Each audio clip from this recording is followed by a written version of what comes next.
Why do I love sociology in the library? There's so many different ways of measuring populations, how they interact with people.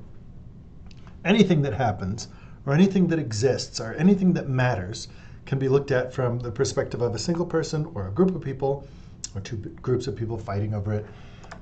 My favorite database, if you go to sociology, is sociological abstracts.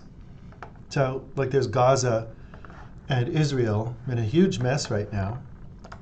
All you have to do is type in those two terms, Gaza and Israel.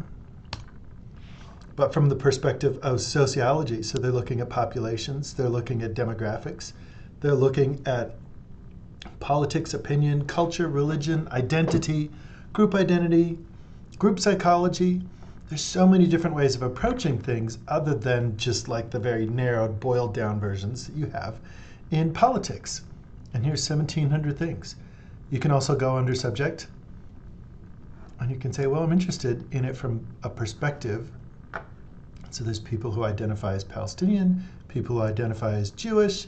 I could go in and look at violence, or I could go in and look at gender, military, colonialism, Arab people, peace, conflict, refugees. But as you boil down in these things, there's 1,700.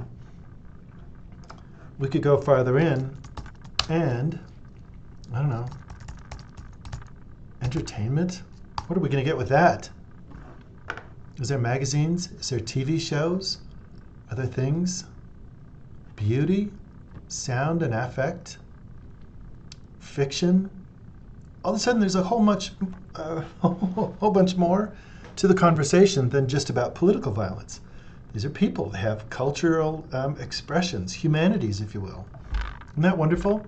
So there's so many different ways you can approach it other than just like war and politics. You can go into all sorts of different things.